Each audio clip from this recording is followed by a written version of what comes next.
recently. Good news is we have a whole lot. Yeah, right. I'm going to turn to it. But good news is we have a whole lot of stuff to talk about, and we decided we wanted to just, invite everybody around the back room, so to speak, and hear us talk about just the random things that pop into our heads. So joining us tonight is going to be Oz, who normally plays Neil T. No Man. Yeah, just playing Oz tonight, and I warned you not to drink too deeply of the edge without proper vaccination. I'm sorry. It was just so good. We have Rob, who normally plays Gremlin. I keep telling you, rubbing alcohol for outside world wounds, drinking alcohol for inside wounds. Yes, if I kill all the germs, there can't be any sick, right? Cycle your blood with booze, fix that problem. Yeah. We have Kat that normally plays Eiko. You guys are all screwed because we're not rehearsed and ready. Go ahead. And we have, as always, John Lavin from Lavin MMA joining us as well. Too sexy. And it looks like we have a Summer joining us as well. And Remy, yay, hi. Hello, Remy. So you actually just caught us on the tail end of discussing the absolute There's no one here. enigma. We're all here. We're all here. That's The absolute enigma that is Superman Returns. And how most of us haven't seen it except for Summer. So, Summer, if you could lead off the discussion. By the way, Returns was pretty good. spoilers. Why are we talking about Returns? Hey, Oh, if they're going to Batman versus spoilers here, Superman, I'm whatever hanging the the hell hell. up. Just saying. Yeah. We are not going to be going into spoiler territory. Just Oh so my everyone God. is aware. The Yeah. newest Spoilers movie. are not going to be allowed. The new one, Batman vs. Superman. Aw. It is so bad I forgot its name. Dawn of Justice. Oh. Yeah. So what do we Okay, say? so Summer, as you are the only one of us that have seen it, Okay. See, we're going to discuss the ignorance, so you got to enlighten us. Why do you And want you're my also, opinion? You can already look at Rotten Tomatoes. You're a huge, huge fan of Superman. So I do am. you think that they did what was that- justice to What was that Superman? one joke you gave to her like about 5 minutes ago? So, Yeah, are there actually people She was the listening? lowest lane. She was the lowest lane Yeah, of all we're this shit or something. we are live. We're live doing Okay. the talk. And Oh. by I'm on the spot. Damn. Go. we At least we're not asking you to sing this time. Yes. I would say that if you're a comic book fan, and if you know more about the characters, all right, let me restart. The film is made more for comic book fans than all the Marvel movies. I want to first off say that, because Marvel movies are cool because they, whatever, they have act 1, 2, 3 plot, and then like their subplot is a superhero thing, and that's really cool because it gets to push the forefront of the stuff to the front that has to deal with like everyday normal stuff that you can relate to. Batman, Superman doesn't really do this, but if you're a fan of those characters, you'll catch a lot that a normal viewer won't. And I think it got panned because of this. It's also bloated. It's bloated to an extent. Where, you have like a Batman movie, and you have a Superman sequel, and you have a Wonder Woman prequel, like kind of jammed into the movie. And they have like Aquaman? it might see, now you just asked me that, and then you basically maybe spoil it without even saying anything. Holy crap, man! Did they just ask her a single question? Derail the whole entire statement. So I think that at the end of the day, even people who came with me last night who thought it was going to be terrible, who aren't really big fans, came out saying it was way better than they said. I, obviously being a fan and obviously not getting lost at all, because if you don't know about the characters, you'll get lost 2 parts during the movie, and you'll be like, what the fuck happened? What is that? Like, and you won't understand, because it's kind of like setting seeds for like Justice League, I'm assuming. So I guess all in all, I think it's like more like a 6 or 7 out of 10 than like the Okay. 3. So I will go see it because I trust your judgment. Because, That's like what I someone said, else said to me today. I'm like, thank you. well, I know you're a huge Superman fan. So if it was enough for you to give it a 7 out of a 10, then as a fan of like the genre, and also I know that you like Batman. I mean, I'm more of a Batman kind of person than So Superman. Batman. So I don't think this is a spoiler because they actually released it in press stuff. Batman kills people. Oh, He wow. kills bad guys. Which is bullshit. Okay. Well, let's go back Wait, to some Tim what? Burton Batmans. Oh. Oh, it's no Are you for that. okay with This is those? Do you like good. those? That hurts me. Yeah, Tim I like Burton them. Batman. I know a lot of Do you people like like them. I like don't them. remember him killing anybody in. He Let me- 100% He kills set people. a dude on fire. Who did he? Yeah. When Who who right So did into I he- just the want to say water. that. I just want to say that because it allows me to kind of like create a counterpoint where like a lot of people like those movies, and he kills people in those movies. I I don't Also, remember The who did- Dark Knight. killing anybody. The Dark Knight. Well, go back and watch it. No, I'm just wondering. Can you? Oh, yeah. Which part was it? Where he? The opening scene of the original Batman movie, he chucks a dude off the tall building roof they're fighting on. In the second film, he spins He the doesn't Batmobile around to turn on the kill them there. turbine and sets a guy on fire. Does that? Oh He yeah, does he does that. set that guy on fire. He doesn't do it in the first thing you mentioned. He throws him off and then like lowers like the grappling hook and then like drops him. So I want to say that that's kind of like this, where he doesn't straight up cold blood like I'm gonna pick up a gun and shoot you in the head. It's kind of like incidental stuff. Like if you're fighting 10 bad guys, which he has a really cool fight scene at the end, guys might incidentally die, and he doesn't have really moral qualms about that. But he won't also just like guy surrendered. All right, shoot you. Like he's not gonna do that, and he doesn't use guns like they keep saying. Here, so Miss Summer, what you saw? I'm assuming the other Superman movie that came out about 2 years back. Yes. What would you rate that one out of 10? Like a 4. Okay, all right, solid. That was about what I rated it. I just wanted to see like how much you like Superman movies before. Yeah, that seems perfectly. See, I yes. feel like I really like them, and I'm biased, but I can also be. Can Fair. also be unbiased. Yeah, I guess so.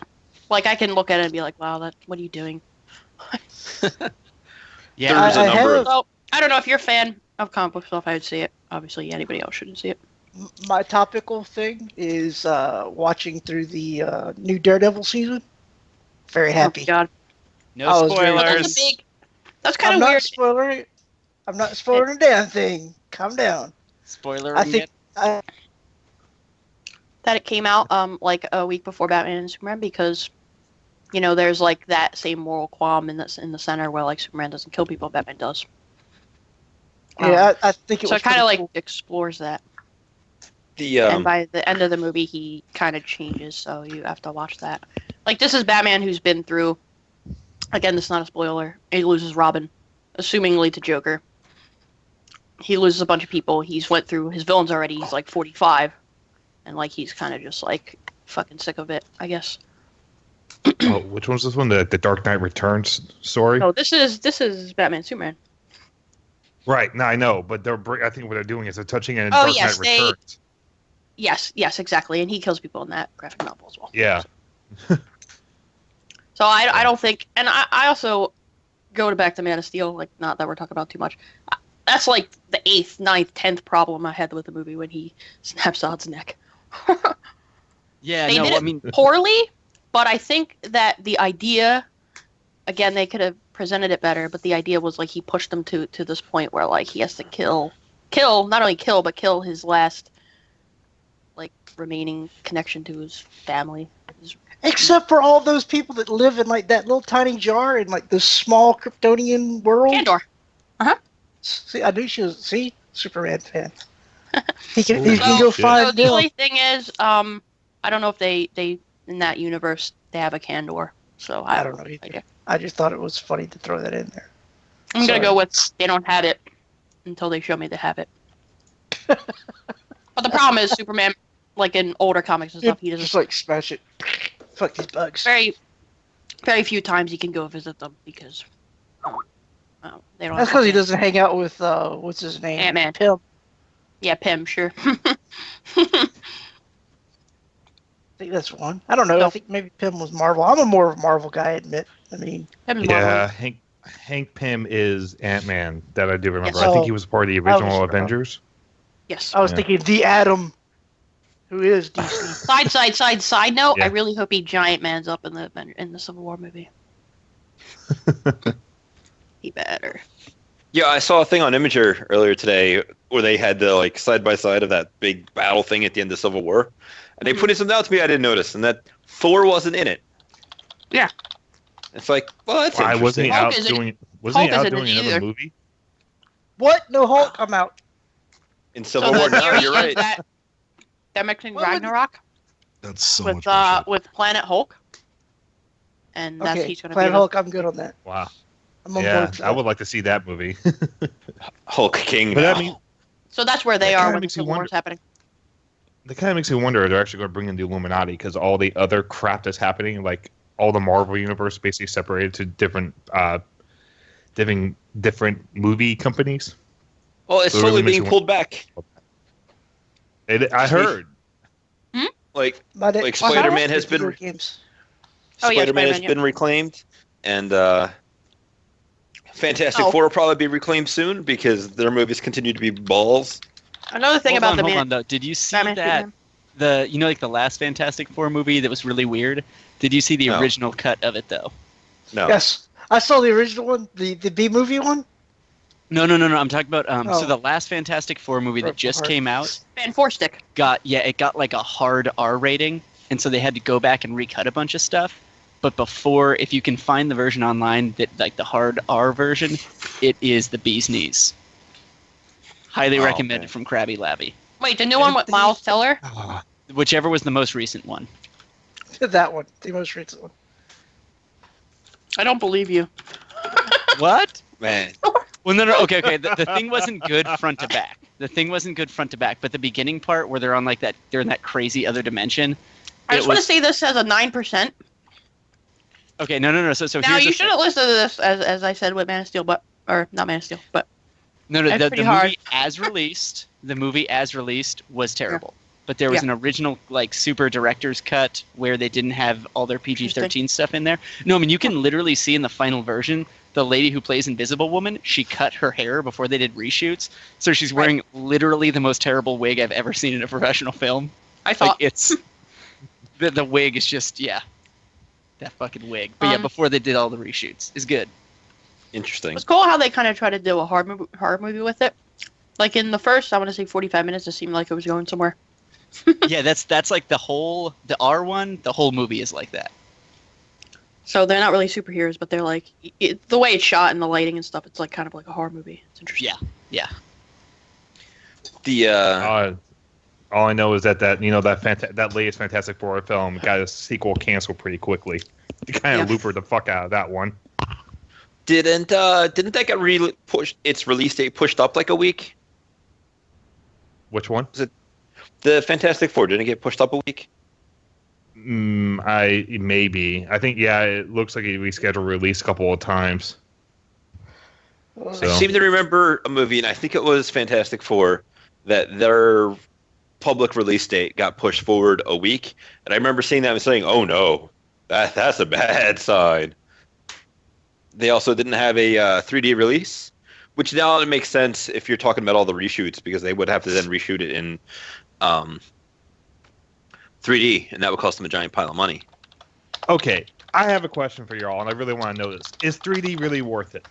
No. On some movies, it is. It's amazing on some movies, but you don't know until you do it. So it's like. There is a big difference I saw between this- native shot 3D and post convert 3D. I Hard to have say. never been able to get 3D to work. You know, people always describe it's like it's amazing. I don't know if it's because I wear No, it's not. glasses or what. But I mean, I remember when like 3D movies were just like starting out, and I was like, "Oh wow, this is great! It's gonna be like they're jumping out of the screen." I'm sitting there with these stupid little blue and red glasses on, and it's like I can't see anything spectacular about it. There was And I mean, even It with depends on how modern it's shot. Like, if like it's just something coming out at you, it's kind of stupid. But I wish I had an example. I wish you did too, Well, 'cause, man. I have a great. So example. like, The oh, movie I know. Gravity. Well, the Hobbit, ahead. the second Yeah. Hobbit movie. The movie Gravity actually I feel is a better Sorry, use go of ahead. 3D than Okay. than The Hobbit 2. Because in Gravity, nothing is really it throws out at the user, but every shot is multi-layered, and Right. every time you're looking at it is, especially if it's in 3D, you definitely get a feeling of depth normally is not there, and it's exceptionally done. That sounds awesome, actually. Pixar There films is a, are uh, always amazing in 3D because it's like looking into a diorama almost. I give it to the art style for that, to tell you the truth. What I was saw it? Star Wars in 3D, and I know honestly I could honestly deal without it. I don't really care for the appearance of it. Well, let me ask you this: what's the ticket cost where you live? I actually watched that back in Vegas, so it was like $17. Yeah, it's $20.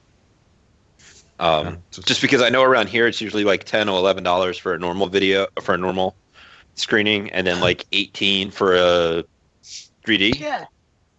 And It's I'm I just don't know if I'm brain damaged or what, because I'm sitting there looking at it, and it's like, I don't see anything. I mean, even glasses. The glasses also. The having glasses also kind of kills it too at the same time. That's what I was thinking, because I mean, if I take them off, then I can't see the screen. But if I have them on, then I can't see the 3D, and it's like, great, this is the best experience I've ever had. Damn you, do. You know, right? I just wasted all this cash. Fuck this noise. It's almost double ticket price is not worth 2 hours of enjoyment to me. So I don't like 3D. So basically, you have to get like some sort of biblical experience in doing it, or else it's not even worth doing, like worth trying. I could go for a biblical experience. Anyway. Yeah. But, this is one of those things. So, on the topic of video games, I know that I'm behind the times, but as I have recently got a awesome computer that I can play games on, I've been getting into like the games I've been waiting forever for. So, first was XCOM 2, which, oh my god, was so great.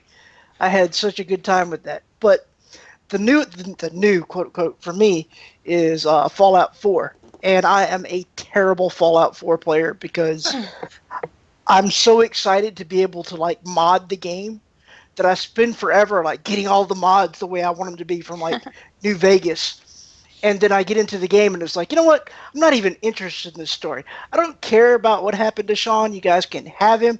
I'm going to explore the wasteland. You know, so I just immediately You can do that. I don't even bother going to like the first town. I'm just like wandering around, just finding new places and Totally do that. exploring the That's freaking wasteland.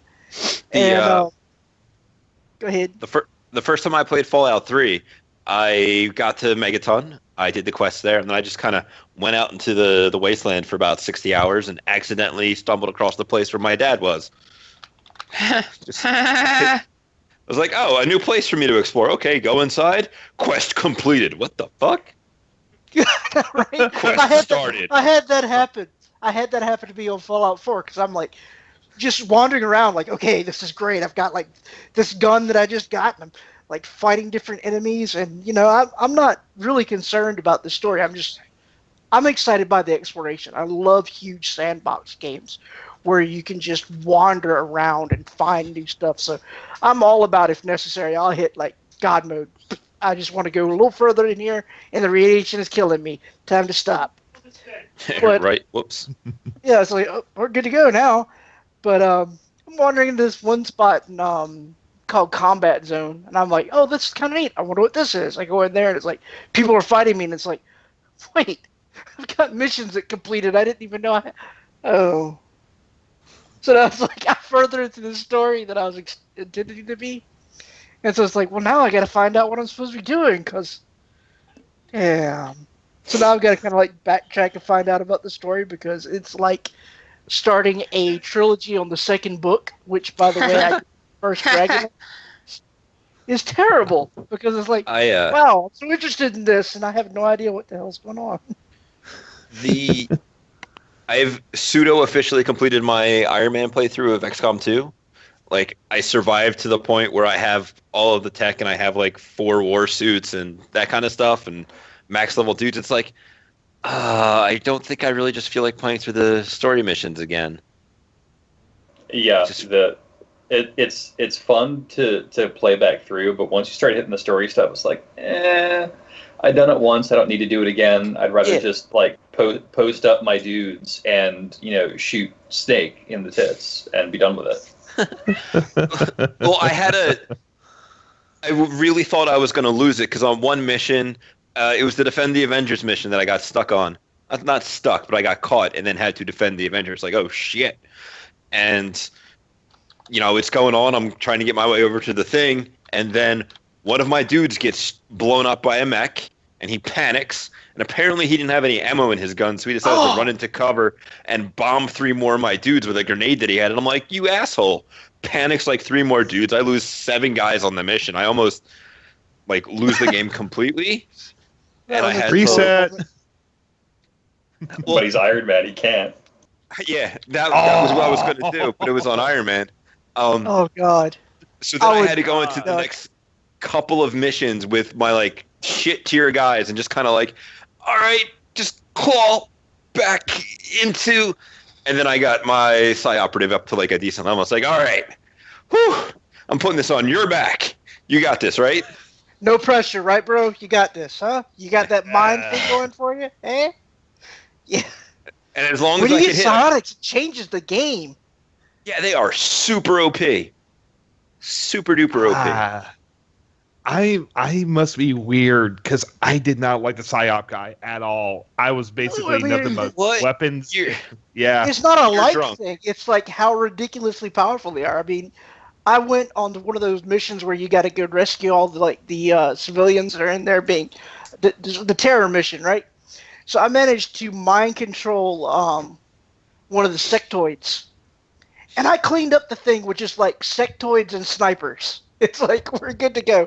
You guys go ahead up there and trigger those guys, and my sniper's going to pick them off with long Overwatch. We're good to go. The Psi operative is what let me pull out of that tailspin I was in from losing 7 dudes. Because it was oh god, there's a pod. All right, Stasis the scariest one in it. And then everybody else just kind of gang murder the other 2. Because I've never used Stasis. I've used the Void, which was awesome.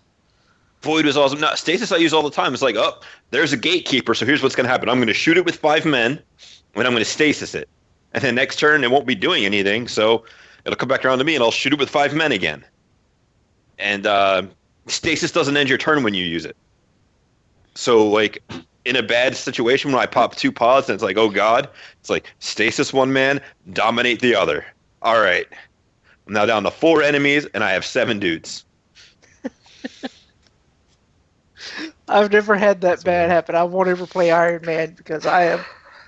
For me, it's I don't know. I mean, I'm not a competitive gamer. I used to be when I played WoW. I mean, I was really bad when I used to play WoW. I was all into PvP and stuff, but now I've turned into a casual player. It's fun for me to explore stuff. But then I really haven't found a game that has gotten the addiction for player versus player. It's when I was playing WoW and Star Wars Online, people knew who I was by name. I would have people log on and you bastard. But after that, it's just I'm just enjoying playing video games. It's not as competition anymore for me. So it's Iron Man on XCOM 2 is just counterintuitive to me because I really want to just see what's on the next screen. And having 7 dudes get wiped out, I don't have a plan B. I really don't. Oh, I didn't have a plan B either. It was lucky enough in the timeline. My crew and rookies. That's all I got is my crew and rookies. So there is no plan B. There's no coming back. But the first time I played through it, I went real expendables, not really caring about my dudes. So I didn't get the mimic beacon and stuff. I researched it. I just never built it because I was whatever. I've got 20 guys that are all level 3 and higher, so I don't really care all that much. But on the Iron Man playthrough, when it's oh shit, I just lost half my squad, almost lost the game, and I'm now down to a bunch of shitty guys. It's okay, I need to nut up and get some strategery going on here. So it's mimic beacon and using battle scanners all the time and. Man, proximity mines are so good. I've never gotten those. I've wanted to use them, but I mean, I just never got the parts to build it. How did you afford all this shit? I was scraping money left and fucking right when I was playing that game, dude. I took over the world. Yeah, still. On my Iron Man game, I'm currently sitting at the Investigate the Black Site mission. And I have every place on the world connected with their bonuses. And then you get like the little relays too, which bumps that up even more. It's like, oh my god, money. So it was kind of rough in the beginning. I started off researching magnetic weapons because in one of the first missions you get a scientist. So it's like this 20-day thing is all of a sudden going to lose 10 days off of it because when you pick up the scientist, it reduces it by 50%. So it's like rather than start with like the shorter ones, I started with the long one, knowing that I was going to get that guy pretty soon to just hack that in half. And gotcha. Just cleave it in twine. Exactly. Jesus Christ. I then built the mag rifle, the one that like your specialists and your rangers and most of your people can use because it's just a normal assault rifle. Just a freaking rifle. Yeah. I don't know. So, for between XCOM 1 and XCOM 2, I mean, there was quite a bit of character change along the way. The classes are kind of similar, but not really entirely similar. I would probably like to say, I want to say, but long story short, did you like the changes in the characters when the XCOM 2 came out? Oh, I totally did. The only thing I hated is that in XCOM 1, I love mech units. I will just like go in with like mech units and one guy to repair my mech units, and I'm good to go. So I didn't have that to lean on because you can get those like right off the bat. Just boom, mech units, good to go. We're going to take this planet. We're going to handle this. It was a bit of a struggle. It was a bit of a struggle to get used to the new classes, but once I got used to them and the way they worked, oh my god, Rangers and Snipers, what a team. I actually liked all the classes. It was amazing because inside XCOM 1, it was snipers all the time for me. I would bring in like 3 snipers and everything would be destroyed. XCOM 2, I actually generalized a team and started using it. Granted, I still love the sharpshooters though, but I had two rangers on my group to take out everything. I'm a big fan of explosives. I made characters based off of like friends and characters that I've played. So I kind of had like required classes. Like I made Summer as the ranger because she's always totally trying to makes sense. She's always trying to get herself wrecked. So I thought, perfect thing, ranger, because she's gonna be right up there getting beat on. Then let's see, I had Katie Kaboom as my demo girl because why not use explosives and machine guns when it's Katie? And it's a whole bunch of different things. But yeah, I mean, I would use a diverse class, but really I had like things that I relied heavily on, like my specialist, because I was pretty damn lucky when it came to controlling turrets. Not so much the sensor towers, but the turrets I was pretty good with. So I figured those are the ones that really count. But yeah, I mean, I didn't really have a whole lot for anything other than Ranger Specialists and Snipers. I got a whole lot to say on this subject, so if somebody else has to go. Go, Rob, go. So, I really liked the fact that in XCOM 1, there were effectively 6 classes, because you could have a mech, you could have Psi, and then you could have your 4 base classes. That was cool. I don't like that in XCOM 2, there are not 6 base classes. That kind of annoys me. I know there's supposed to be one coming in a DLC expansion, which is cool and all, but having 7 options would have been really cool as opposed to 6, because then you have to make that strategic choice. Mm-hmm. So wait, let me get this straight. You are pissed because you are making that strategic choice now, but you wanted to make it later? No. In XCOM 2, there are 5 classes, which means that I can fit... My usual squad is a Psi, a Ranger, one of everything except for Grenadiers, and I take 2 Grenadiers because I love blowing shit up. You can't see it now, but I'm trying to brofist you. Go ahead.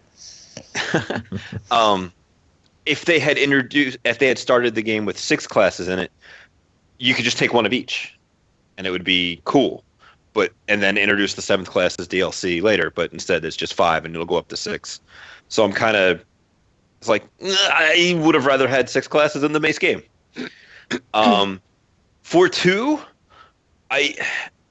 I feel like on almost every level of leveling up a class, there is a just straight out better option between your two choices. Like, on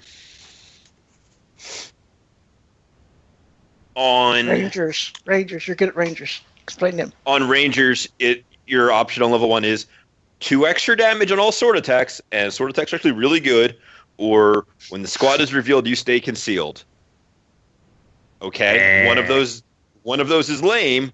One of those is cool. Which one? +2 damage. Obviously insane. I'll screw with you. The second level is you don't trigger Overwatch or reaction fire. That ability is insane. When concealed, you gain 25% aim and 25% bonus crit against it. So once per mission, you get probably a crit. Or you never get Overwatch fired. Which one of those abilities is better? All right. So many choices. Run and gun or go and get concealed. Okay. I like when you get like the bonuses from like the advanced warfare thing. That makes me happy. I got stay concealed on a grenadier. And it was like, oh my god. I got that on one of my grenadiers in my Iron Man playthrough. On my first playthrough, Jane fucking Kelly, the chick from the first mission, she got salvo as her hidden ability, which means that her turns at the end of the game were first action, use giant explosive on group of enemies.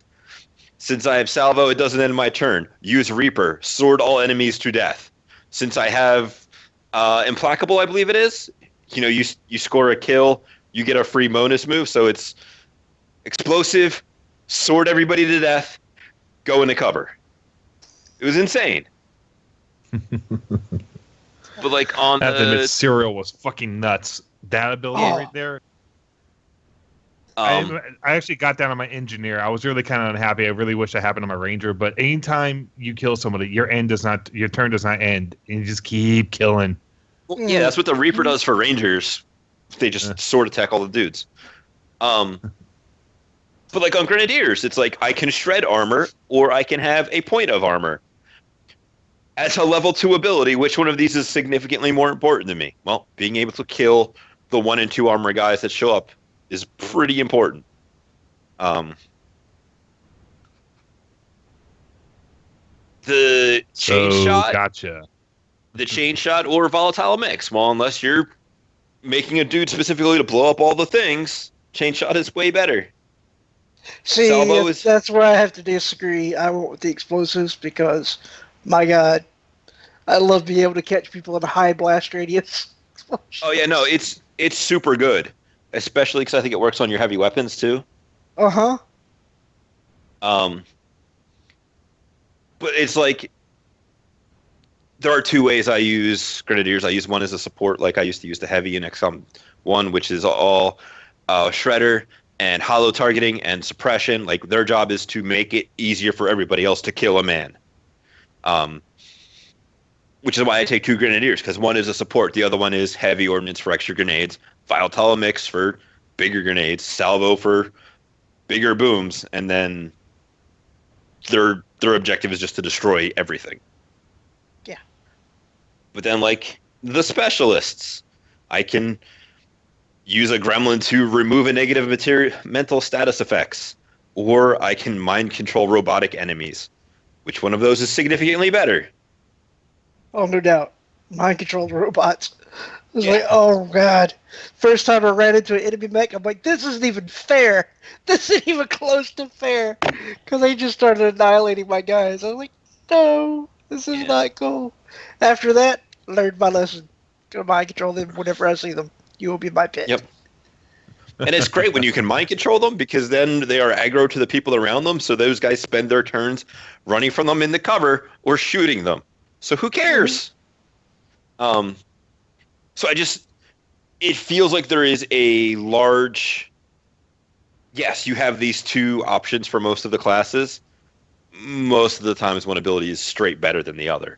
The sharpshooter, they tried to do this cool stuff with their pistols, which is neat, but when you compare to what you're losing, Yeah, no, thank you. Like firing your pistol with. I actually have to kind of disagree with you. I actually had a sniper That's fine. who was the pistol user. You can be wrong. It's fine. Oh, Rob. Jesus Christ. She was my But, cleaner. like, Thank you, Twitch streamers, for listening to Rob Screed Friday edition. All right. So like, when I look at the things that they do, it's the pistol, which is significantly less damage than your sniper rifle. The return fire ability is okay, but if I'm in a long distance position doing Overwatch with my sniper rifle, like you do, I'm never going to be shot. Or I actually take lightning hands on my sharpshooters now, so that when on the turns they move up, they can shoot their pistol twice and do almost as much damage as their sniper rifle. It just feels like they aren't good as pistol people until you get max level, and since you can just respect them later on, you might as well just play them like a sniper, and then later on, I kind of have to admit that did happen. It's the sniper got taken out. The healing in the very beginning of the game took fucking forever. If any of them were like gravely wounded, it would be 23 days before you can use them again. Yeah, a little rough. Yeah, so when that happened, that was the problem I had, is the game was too much like Long War. Long War was neat, but I just didn't like having to wait a month to be able to play my guys again. Like, I'm done. That's why I was very sensitive to my people getting injured. Getting injured or hurt. Don't want that to happen. Yeah, it's like, oh, you got a boo-boo. I need to reload. It was really weird because I remember that from the first game. It still irks me to high health this time around. I healed those people all the way up to full health. They're still gone for 23 days. Fuck. God damn it. Yeah, that's the other thing that drives me nuts, is you'd have like a gremlin heal somebody, and it's like, you're full health. Why are you coming home injured? Because Gremlin is a bitch. I know, right? Take that one. That was the one that would drive me nuts. Like, I freaking healed you up. Why can't you? So, if memory serves, in the first XCOM, in order for them to be laid up, they had to take more damage than they had. From their armor. Than the health they had. Yeah, from their armor. I don't know if it's the same way in XCOM 2. I never paid that much attention to it. Well, you ought to, because you just sent your guys out like Zergs to get murdered, apparently. Well, that was in my first, when it was not an Iron Man playthrough, and I did that apparently like super wrong, because I didn't get Predator armor. I went straight in the Warden armor because of how I advanced my tech tree on that. That being said, I did a similar thing on my Iron Man playthrough, but as soon as I got Predator armor, it was like, my guys are invincible. But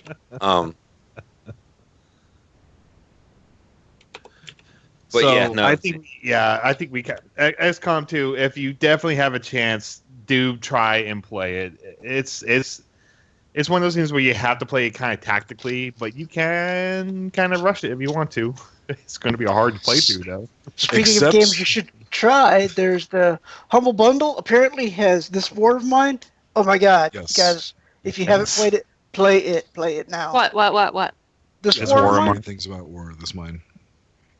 Oh, this Oh my God, the game when I bad. first started playing it, I didn't think it was going to be a big deal. My friend Amy introduced me to it, and I was like, yeah, I'll give it a try, but it doesn't look all that good. And you get so invested in these people.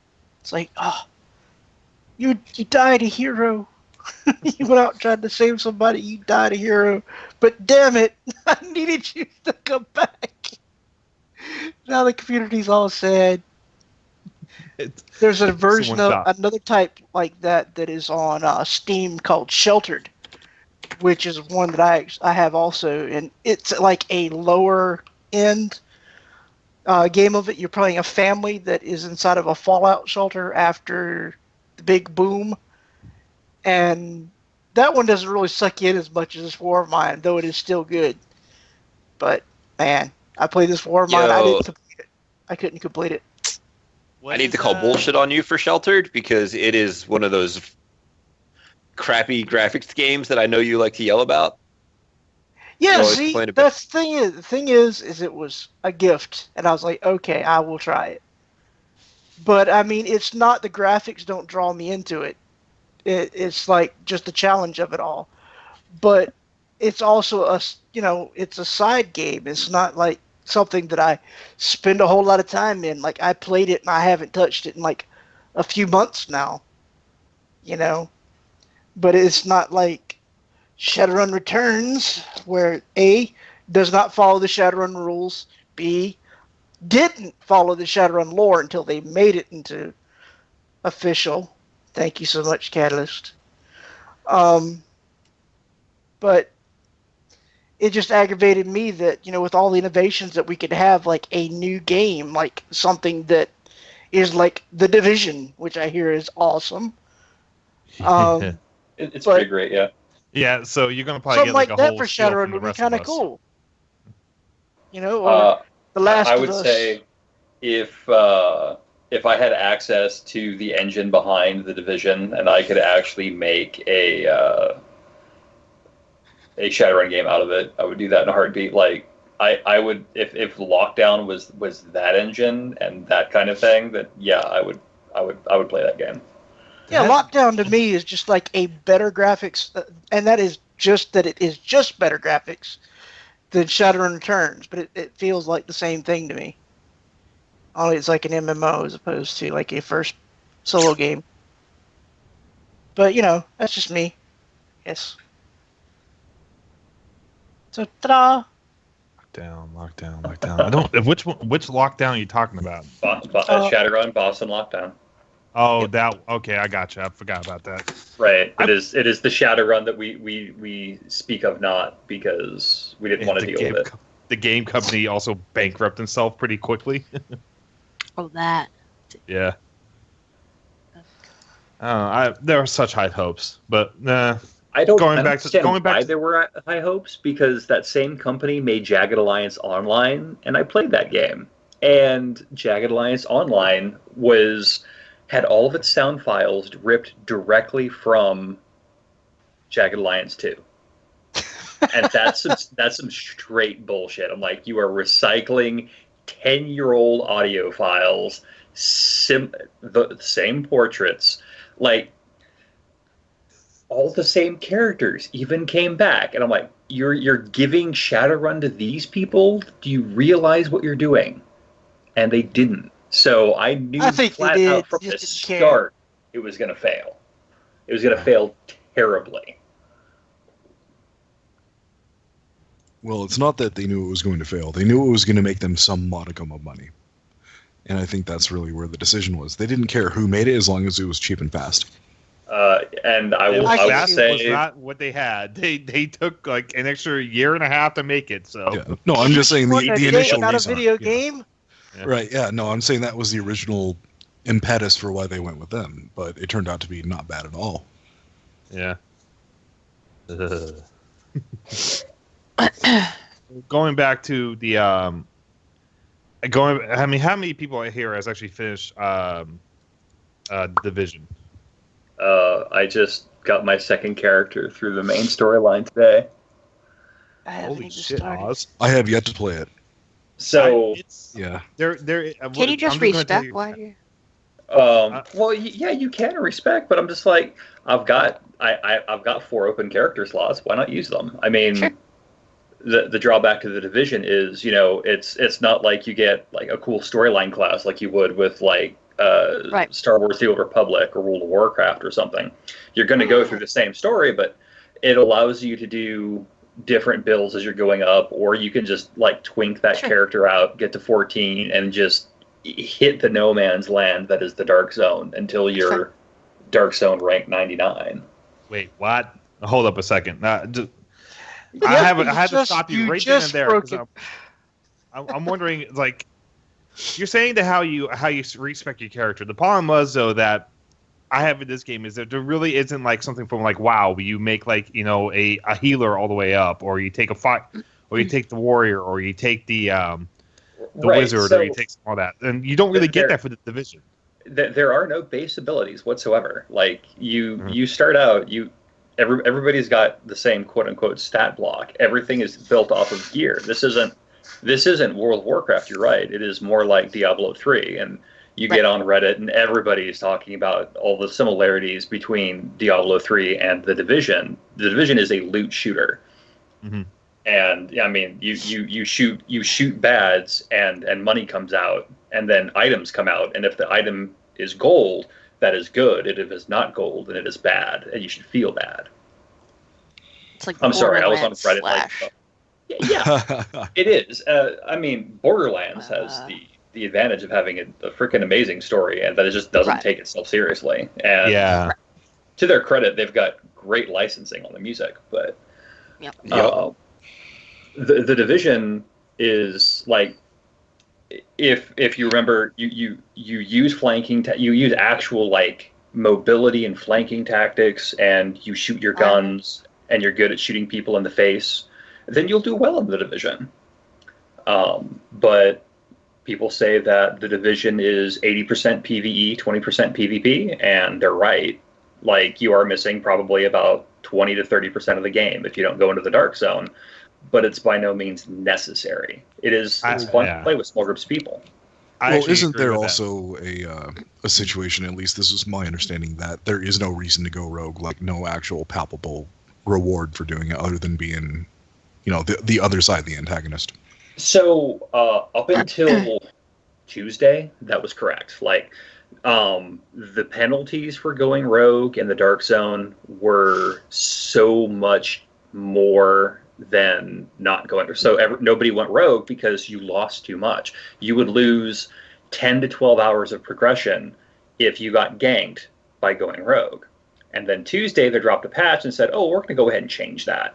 And now there's almost no penalty for going rogue. So now the Dark Zone has become, if you're going in at level 30, if you do not have Dark Zone rank 50 when you walk in and all that cool gear, you are dead the moment you walk in.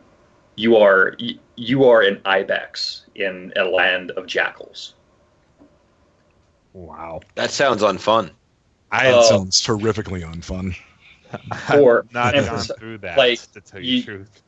Right. Well, I mean, I haven't gone back into the DZ since that patch dropped because I've been busy doing other stuff. But if you are under level 30,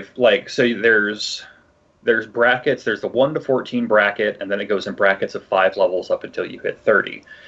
If you're at the top of any of those other brackets, nobody really cares. They're just shooting around, having fun. It's great. Everybody's got the same kind of gear. They're at the same level. But once you get to 30 and all the end game stuff opens up, it becomes like a completely different game. And massive to their credit, they're looking at it like, holy shit, what have we wrought upon the player base? And they haven't really been talking about how they're going to change it, but they need to. I really need to go back and try that again, because my experience with the DZ has been completely different from everyone else. Granted, I am not playing it on the PC. I'm playing on the Xbox. Filthy console peasant. Oh, I'm sorry. My vid card cannot be upgraded for my machine, so I'm kind of stuck with it at this point. Well, the money you spent on the Xbox One, you could have bought a video card. I'm just saying. I know, but unfortunately, the laptop can't do that much. You guys are talking about the Division, right? Right. Yes.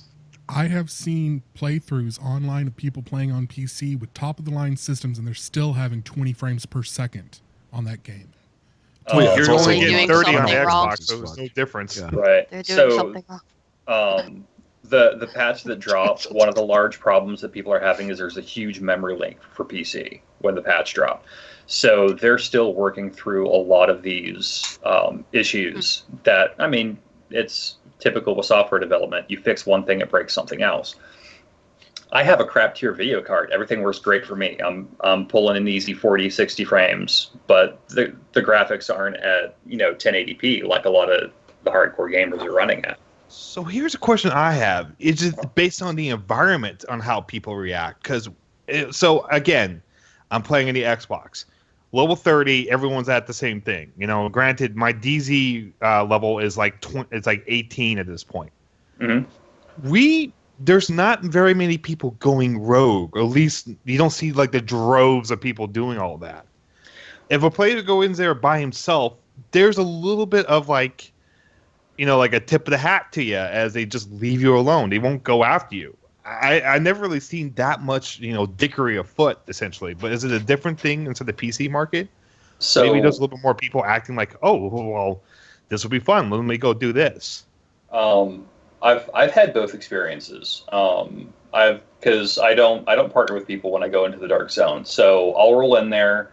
My build is I run the cloak as often as possible because I don't want people tracking me, and then I've got a heal up, and I'm staying on rooftops. I'm doing ambush tactics. I'm running down into the contaminated areas because those are the places where nobody goes, so I can be left alone. If I end up on the streets, occasionally, I'll see a couple guys. We'll kill some mans, and they'll wave. I'll wave, and we'll move on. And there's some other places where I'll be trucking along, and then 3 dudes come out of an alleyway, and they just put a full burst from a Vector 45 in my back, and then run off with my stuff. So, right, exactly. I mean, so the penalties for dying, they're not that huge. It's scaled by your DZ level, and my level isn't high, so it's not a big deal. But if I find something decent, my chances of getting it out of the DZ right now are probably about 1 in 6. If I'm crafty about it and I utilize false DZs and just run around and send choppers to like 4 of them, then I can pick one at random and I can probably get my stuff out before everybody comes screaming in waiting to kill me. But it's very Mad Max in there right now, and we'll see if it changes. I think that's like I used to do with WoW. I used to walk around flagged all the time, just like wait for somebody to try to roll me, and I would end up being like their level 65 encounter for the day. Right. It's like, oh no, we ran into a Blood Elf Paladin. It's terrible. Well, I think that's the whole point of that game. At least that's what we were trying to do. Was that they wanted to kind of give like a Mad Max feel to the game. Like it's completely lawlessness. We're not going to spoil territory here, but that kind of was the end result of the story. Well, yes and no. I mean, what was the intent behind the story was to go into complete anarchy and see what happens to humanity when the facade of society that we built up over centuries just is torn away in the span of apparently 2.5 weeks.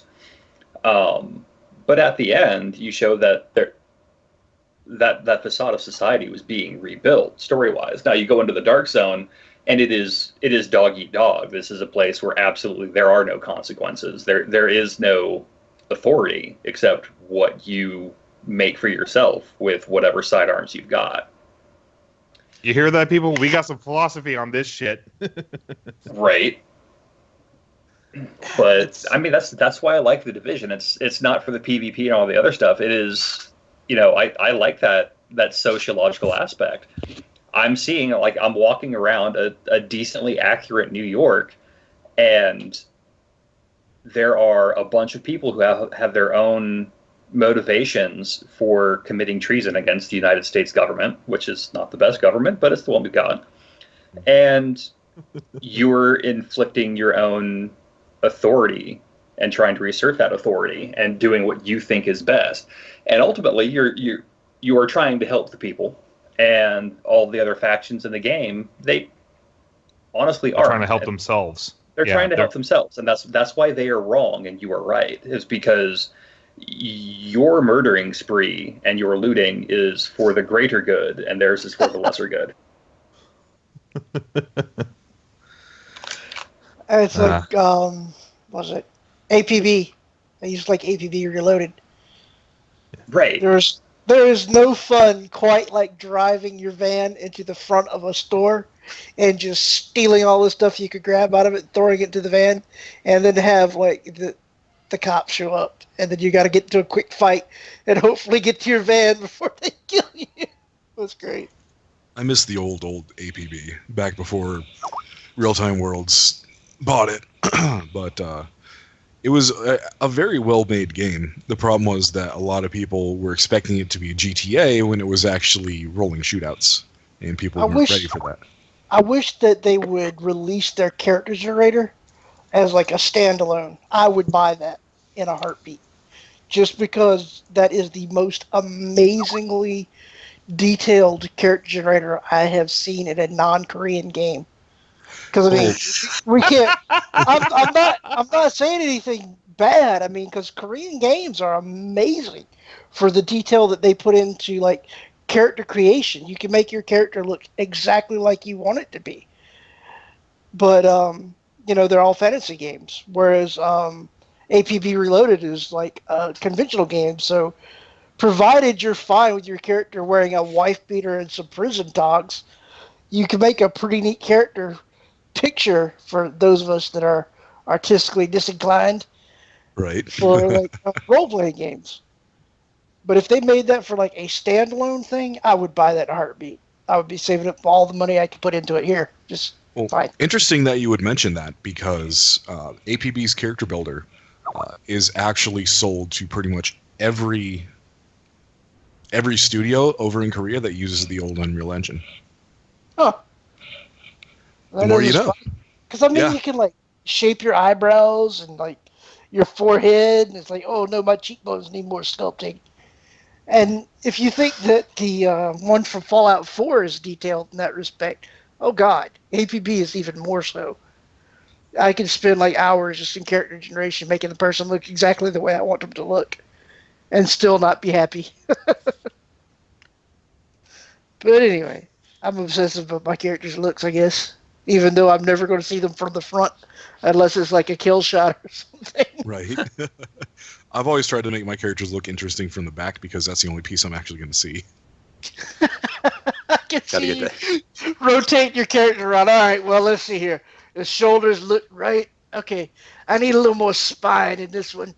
There we go. Oh, face options. We don't need those. Yeah, the hair looks great. Yeah, that's fine. Good. We're good to go.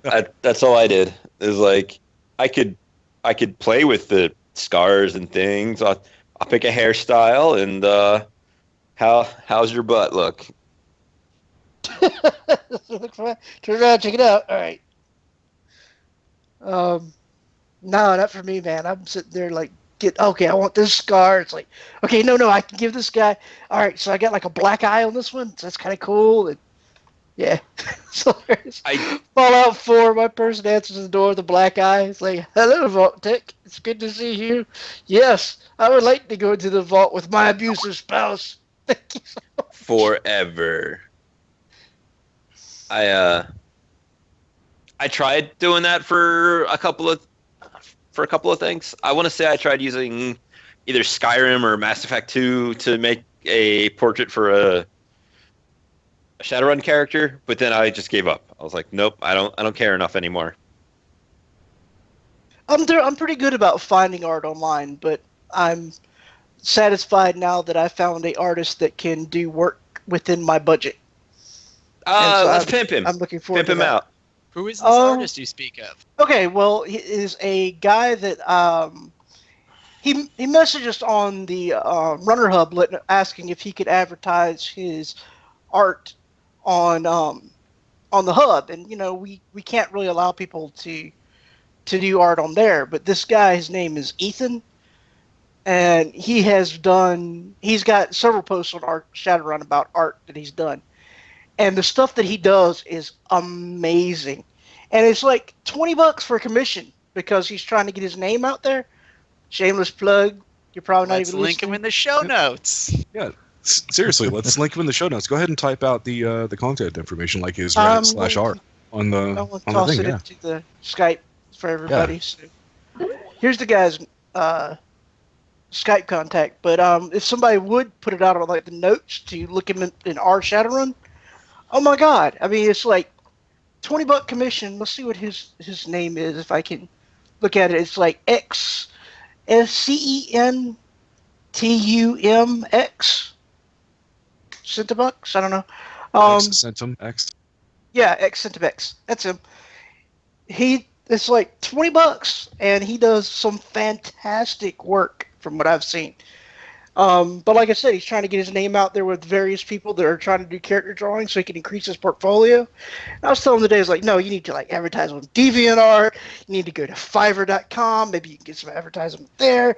You need to go to character drawing. Here's what you need to do, because I mean, if I could draw, I would pimp myself out left and right making that money. And for anybody that has that kind of talent, I am the first one to like advertise the hell out of them. So, hey, have you heard about this guy? Here, $20, go get your character drawn. You know, so as if you could get his name out there, that would be awesome. Oh, I finally found his username. So yeah, post it up in the Roll20 chat so that people that are watching can I see need it. to get into the Roll20 chat. Let's see if I can do that. I will note that nobody's actually in the Roll20 chat. They're not showing it. They're just Oh, okay. And they're then just put it in listening to put it in the our Twitch chat. successful- Screw it. Twitch yeah, chat. that go. I will do. Yes. put up the second link I just put up. It'll have a gnome with a lot of purple on it. A gnome with a lot of purple in it. All right. That is a lot of purple. Okay, so that is Interchange. On Saturday nights for the next couple of weeks, I'm actually running a game of Shadowrun with Ethan playing as part of a little bit of a deal we've worked out. So yeah, that is his gnome with a strength 10 cyber arm. Wait. I didn't see this link. The only one I saw was like $20 character drawings. Oh, you put it on the Twitch. Yeah, there's that. We're doing all the things. Do not worry, Kat. We're making it happen. Oh, that's great. I like that picture. That is a big ass arm. Yeah, he's a gnome with exceptional attribute strength and genetic optimization strength, so that he can customize it to 6 and then boost it to 9 just because of cyber arm stuff. A gnome. Okay. Color me entertained. I would like to see this happen. But yeah, I mean, I contacted him this morning, and he's like, just describe your character, describe like their personality, maybe give me a little bit of background, and I might be able to get it done for you like tomorrow, or at worst Monday. And he like messaged me a little bit ago. Yeah, I'm almost done with your characters. Like, really? Thank you so much. I can't wait to see what it looks like. There's very few times that Kat has ever cried tears of happiness. I mean, when I was a kid, I really wanted to be an artist, but I mean, I have absolutely no talent for it, and I'm very envious of people that do have that ability, because I mean, God, it would save me so much money and so much time if I could just draw my characters myself. But I have trouble making circles without a quarter to base it off of. So I just linked you guys his Twitch stream, because he was telling me that Kat was actually telling him that we were pimping him. So yeah, there's that. But anyway, so yeah. Hopefully we can get him some more work, because if you guys are really looking for like some really affordable artwork, I mean, you can't beat $20. And even if he does have to go up eventually, still totally worth it. Because I mean, it's like I've seen people that have, I mean, granted, it was amazing work that I've seen. It was like drawn and digitally touched up. And it's like, oh yeah, I bought this picture. It cost $150. It's like, I would like to have artwork, but that's a third of my rent. So finding somebody that could do amazing quality on a budget that I could afford. Granted, I had to save up for 2 months for it, but that's 2 months of saving. Yeah, I tried to see if he was interested in doing some stuff for us, which somebody more important than I in this whole endeavor is more than welcome to contact him about. Oh, I'll take care of that. Oh, I mean, no. Definitely. So I noticed that there's a game that's already came out, and I'm wondering if Pulse is already salivating at the T for it. Dark Souls 3 just came out. Oh. Dark Souls 3, yes, I have. My body is ready. Your body is ready. After the sickness has been cleansed from your body, you will go through another one. Talk over that game. And when it comes out, I'm going to take a week off of work, and I'm going to go into a hole, and I'm going to play that game a bunch. No, you're not. You're going to have to go in like every day to fire somebody. That only happened like on 1 week when I first. Yeah. Oh, you're right. It's. I don't know. It's like the minute I but come know in, you that will. person will not have a good day. I will make sure of that. Well, the sad thing is I that hate to where I tell you. work, I'm in charge of all the entry level guys, all the guys that they hired didn't even do background checks on. So I'm constantly writing people up and firing people over the dumbest of shit. Yeah, it Really? sucks. Yeah. Wow. I went I had a from boss try to fire me for driving a car backwards through a washer. What? Yeah, he was like, I want you to explain to me why you were driving this car backwards through the car wash. And he like plays the video. And I'm looking at it and I'm like, well, there's only one explanation I can really give you. And I walked over and pushed play because he had it on play and rewind. And I'm like, that's the only explanation I have, sir. He's like, just go back out to work. I'm like, okay. Bye. Jesus Christ. He hated me Common because sense my is dad, sometimes lost my upon dad people. worked for the company for 30 years, and if you think I can be a jerk, you have never met my father. And he couldn't fire my father because my father had 30 years of seniority, and they couldn't get rid of him. But he could sure take it out on me. So it's like, oh, you scratched that? That's a write-up. I'm going to have to suspend you. I know it's Thanksgiving, but, we just can't let this stuff slide. And so he thought he had me good driving a car backwards through a car wash. I'm like, alas, no, sir. Alas, you are an idiot. Yeah. It's like a boss one time wanted, it's like, every time I push the button to reboot my computer, it comes back to the same screen. Can you fix it? I was like, well, you have to show me what you're doing. And she takes me into the office and she pushes the button, and sure enough, it comes back to the same screen because she was just turning on and off her monitor. I was like, well, all right, yeah, I think I can fix this, but I'm going to need like a couple hours to work on it. So I'll let you know when I'm done. And so I just sat there and just kind of like fucked around on the internet for a while, and then I told her, I said, okay, I'm done. Now, what I did is I rewired that button there to this button here. And so now when you push this button, your computer will reboot like it's supposed to. And so I got like 2 hours on the clock just not doing anything because she didn't know how to reboot her computer. It's great. Oh, the wonders of IT. I've worked for some really great people. So anyway, yeah. Isn't it awesome? That was hilarious. But that's all I got for that one. But I think that I'm pretty much going to be winding down. So while it was wonderful chatting with all of you and our wonderful viewers, this cat is going to have to go. So, good night, everybody. Later, Good Cat. So So how's that head cold of yours, man? It sounds like the hammer's coming down finally. it sucks. I'm probably gonna have to step away as well and like snort some Theraflu or something. You gotta break that aspirin, right? Yeah, That's right. Snort a line of antidote. Yeah.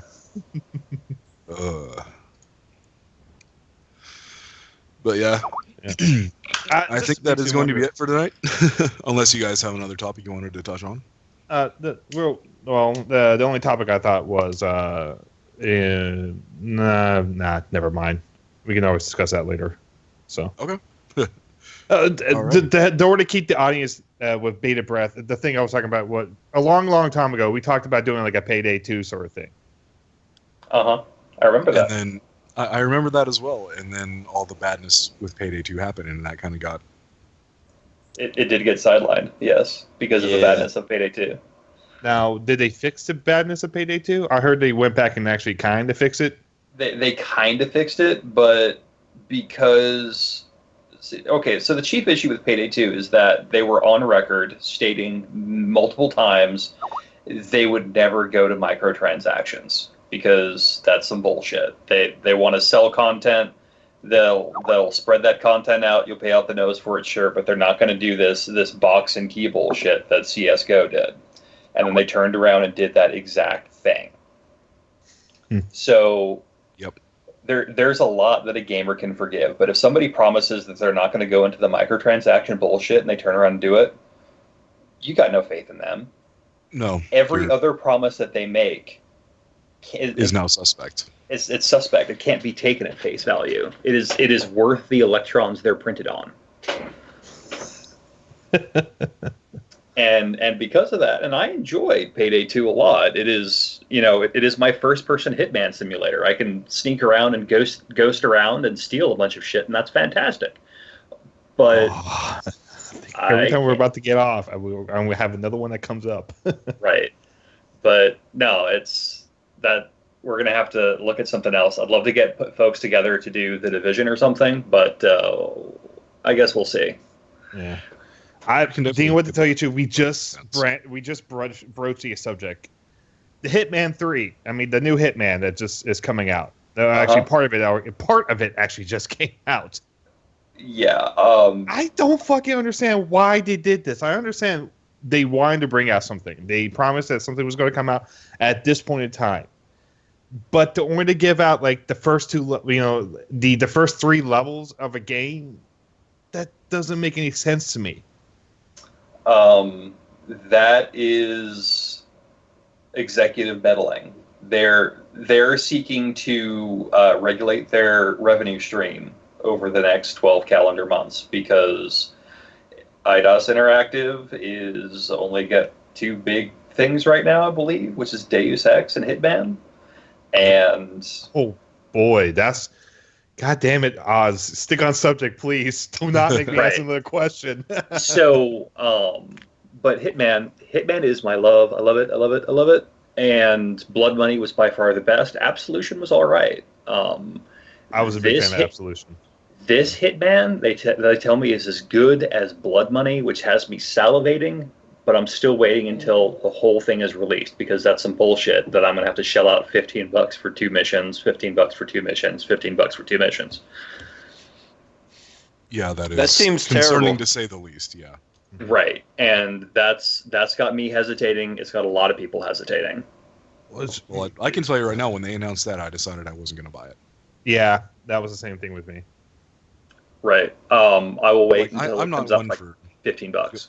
Yeah, I'm not one for pre-orders, but when I see a game that I like, that I know I'm going to like, I already have it set in my head that come release day, my ass is going to wherever it is, if it's a console game or I'm buying it from, whatever digital distribution there is, that day, like at midnight.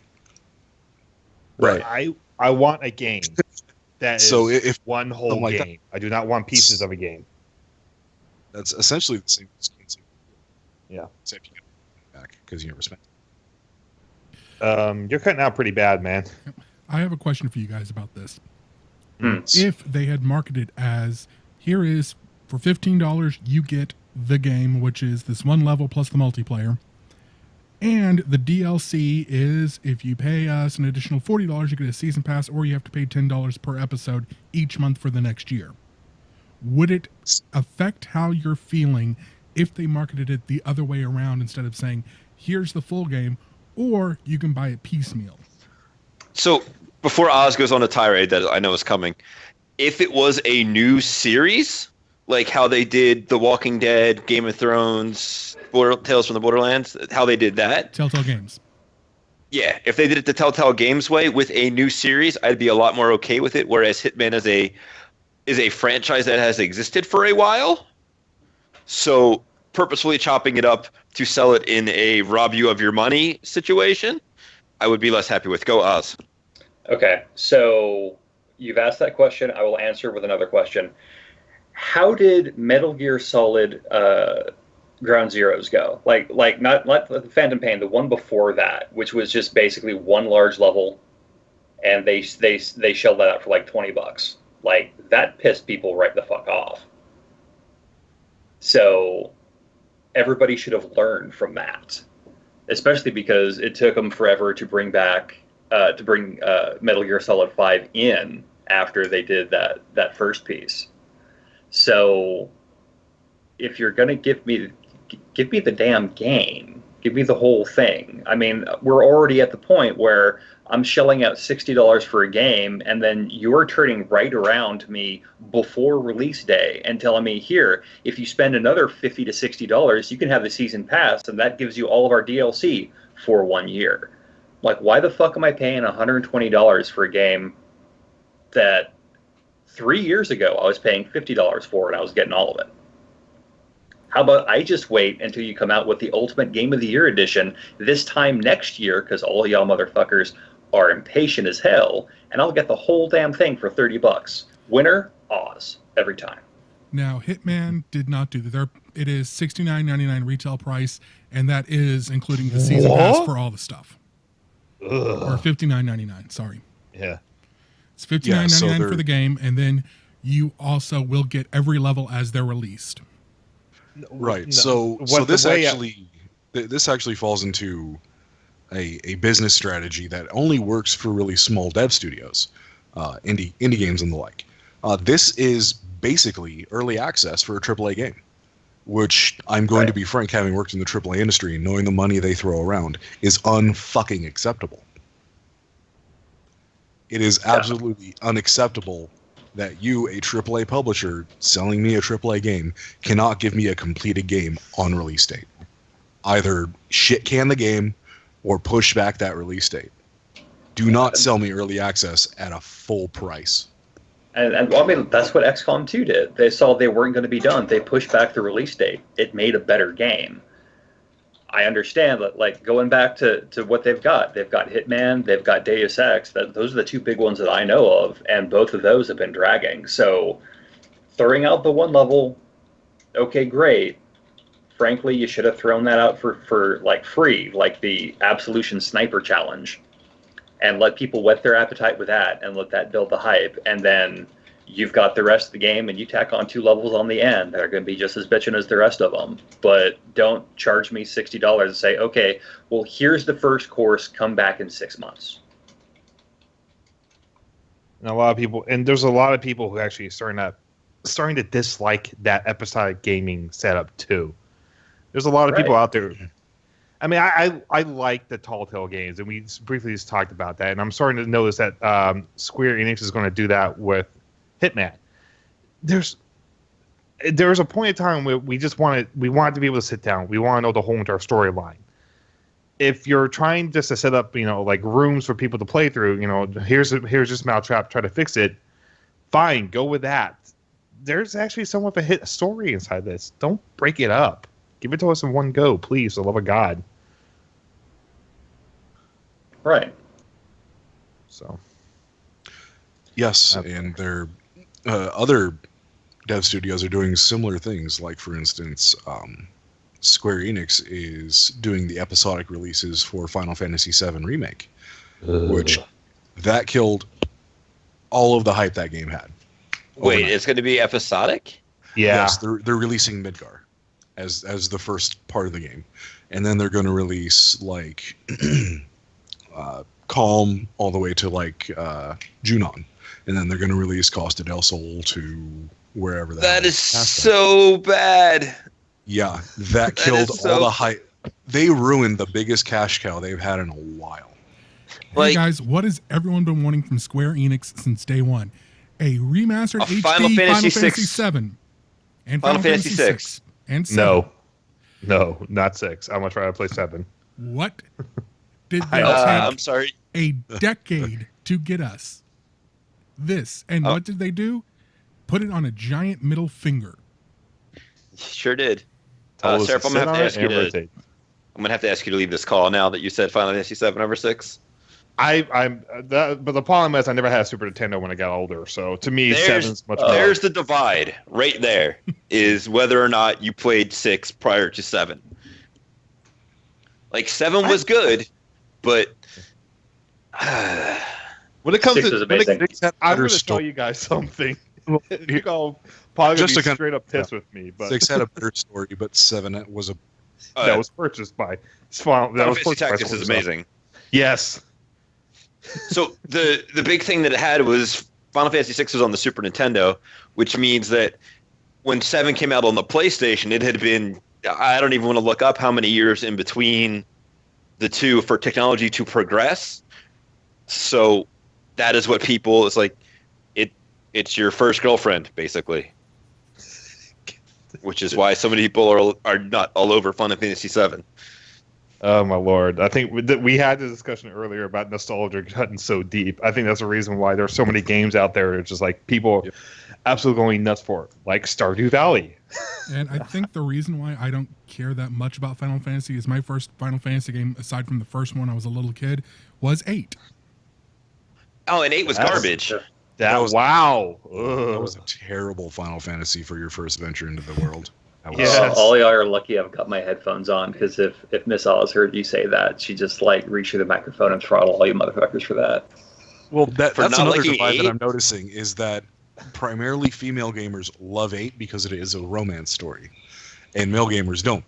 Why even bother using magic when you gotta keep using it for your own interesting attributes? It was interesting. It was an experiment into a thing that did not work out well, because you could get, I don't remember who it was. I want to say it was Diablos from the card game.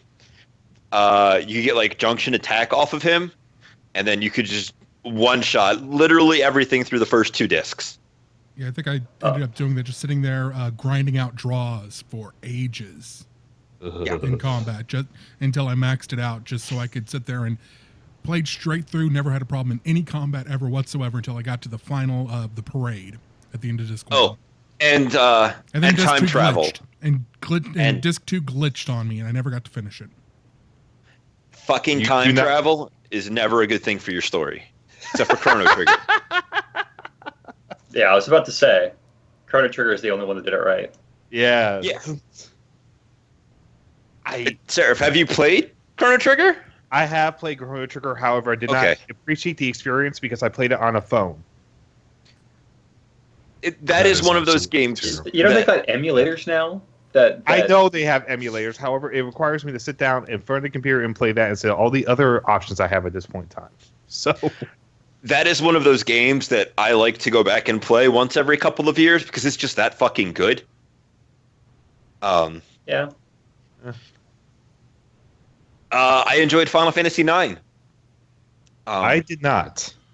I enjoyed Final Fantasy IX because when I got it, it glitched getting into one of the first boss battles, and I could not get past that point when I was a kid. Oh, that sucks. Like I couldn't. Fantasy IX, it sucked. I was so excited to have a fourth party member again. That was music to my ears. The fact that the magic system was so much like the Esper system from 6 was really exciting to me. I still have the discs for that. I think at the father-in-law's house. Wait, what? You're married? Didn't know that. I thought you were. No, but it's a lot easier to say that than to say my girlfriend's father's house. Right? Definition of the relationship. Yeah. It's just now just waiting to put the cast together to finally make it real. Something like that. Okay, I know this is probably going to piss people off. I was not a big fan of Final Fantasy X. That's because it was garbage. Yeah, that's really not an unpopular opinion. Thank God! Oh, thank God I found people on this one. Yuna is the most overpowered character in that game because she's the only person that has a unique skill.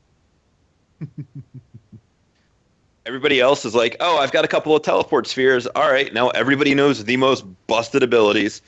And Yuna's just going to double cast Ultima for 1 magic point with broken damage limits, which is one of the stupidest things that ever.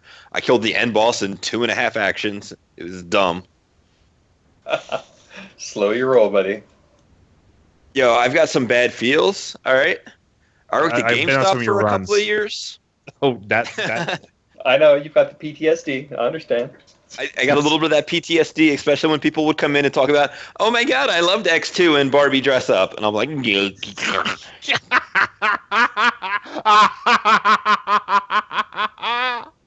I can just imagine Rob fucking jumping over the countertop to throttle the fucker right I there. rented that game once, and I put the disc in. I saw the opening video. I'm like, oh, that's why they made this game. And then I turned it off, and I took it back, and I got my money back. So I have a little bit of having had similar conversations to this with people at work and not being able to tell them how wrong they are. Compared to now, we just tell them they're wrong anyways. Just like every year, people would be so upset in July when they brought in their Madden of last year, and we're like, what do you mean I only get $5 for this? I spent $60 for it last year. It's like, you and every other dumb sports game yearly buying motherfucker did it too. Mm-hmm. Guess how many I've gotten traded in the past week? Would you like to pre-order Madden of this year? You... The one time at GameStop, I had a guy come in. This was after GTA 4 was released, and GameStop, as many people know, will sell warranties to cover disc replacements. So this guy comes back with a receipt, which good for him. A year and a half later, and he's like, my disc is all scratched up, and this thing looked like it had been taken onto a concrete road and just skidded across it. It was wrecked. And it's like, okay. Sure, let me see what we can do. Look at his receipt, 18 months old, 6 months out of the year warranty. And I was like, there's not a lot I can do for you for this. I can trade it in towards a replacement with a refurbished fee. But I was like, but I bought a warranty. It's like, it's 6 months out of date, sir. It's like for Grand Theft Auto 4, which is only like $10 anyway at this point. Dumb motherfucker. It's not the only Grand Theft that was committed. Oh, leave it to Oz. There you go. Good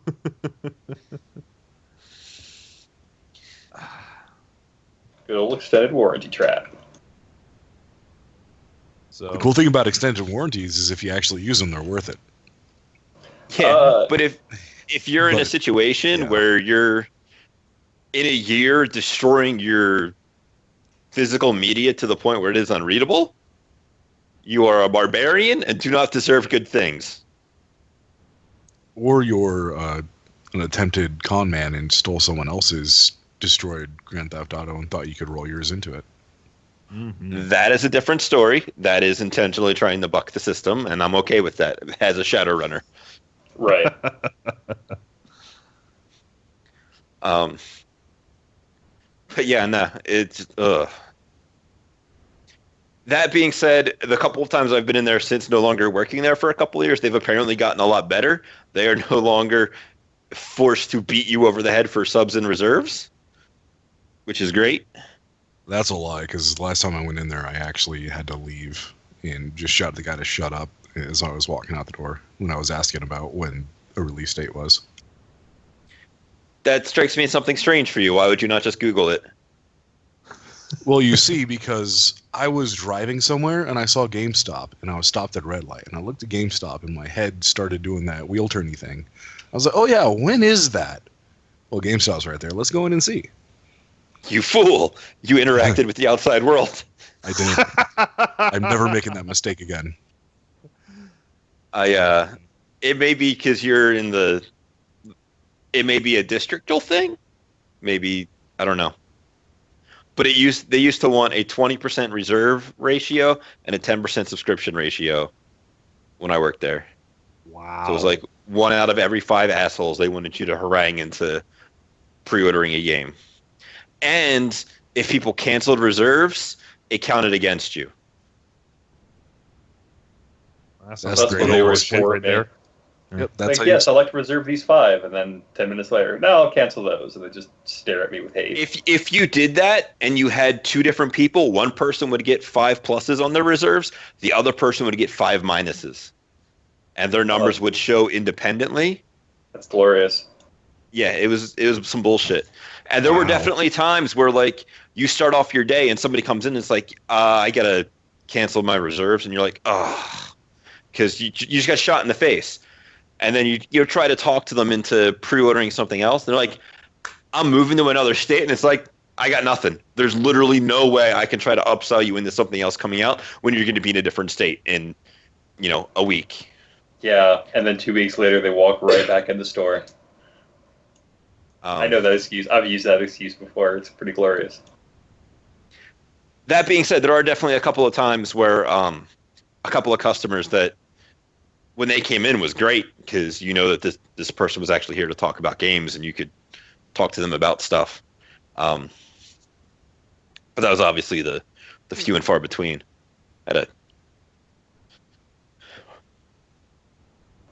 So we're basically making Rob do the 30-mile stare now. So yeah, he's at 1,000 yards now. We've done all right. Yeah. I don't know what you mean. Like I actually don't get that reference. Oh Jesus! Wow, really? 30 yards stare. You want 1,000 yards stare. 1,000 yards stare. I'd say the 30-mile because it's always funny when you just add more distance to it. Oh, okay, gotcha. So describe. Yeah, definitely traumatized a little bit. You can Google it. Oh. Yeah, I Googled it. I'm on the Wikipedia page for it right now with these people with their sad looks. Oh, that's interesting. I just saw they're making a Red Dead Redemption 2. That's moderately exciting. Oh, deader, redder, and more redeeming. That's fantastic. I should play the first one. It's really good. It's made by the same people who did GTA. You got to ride around on a horse. Yeah, but it's way better than GTA. The only thing I'm upset at it is there was no it hit every cowboy trope / cliche that I wanted to hit with I believe the exception of him just pulling the hat down on his face and going to sleep or chewing on a piece of straw or hay. I think I think he actually did the fall asleep move when he was back. I think you're right. Back at the farm, in the very beginning. But it hit everything else that I wanted as far as this mission is to blow up a bridge as a train goes across it. Yes. Achievement for hog tying a woman and putting her on the train tracks. Yes. That's the dastardly achievement. I remember that. I can stand idle and lean against this building and put my foot on one side. Yes. I have to admit, of all the GTA games out there, that one had the best story. I like GTA 5. I like Red Dead story so much more. I never finished GTA 4. I didn't play GTA 5, and I have not played Red Dead Redemption. You, sir, are missing quite a bit. I am not a filthy console peasant. Is Red Dead console only? Yes. It was for a while. Uh-huh. I didn't do Red Dead Redemption either, but that was just because the Western style of storytelling does not interest me at all. So, I liked Red Dead a lot, and I have never played GTA. I never got into it. I played a little bit of GTA 4 when it first came out because I worked at GameStop at the time, and it was just kind of fun to mess around with.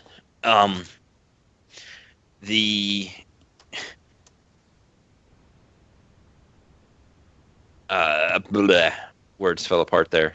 My favorite one sold to this day has been GTA 3. When that game came out, it was a game changer for a lot of things that happened and basically in the open world. Yeah, that one did.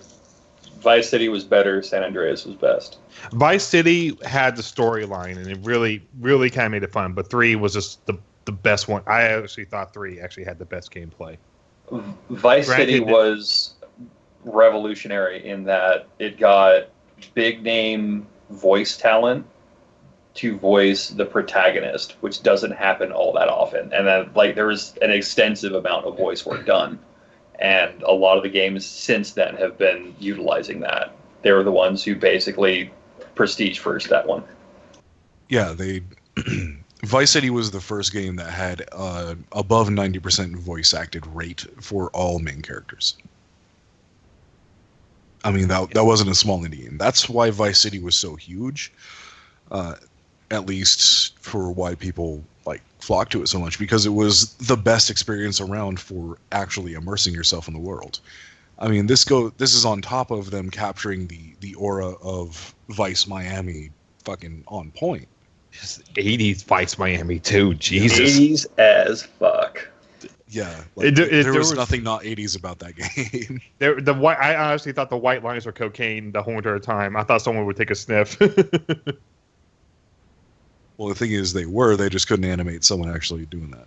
Ah, I don't know how true that is. I just felt like saying it. That would have been awesome. Yeah, we'll go with that. I like that story better. That works in my timeline. God, going through the old gaming pictures at this point in time for Immigrant.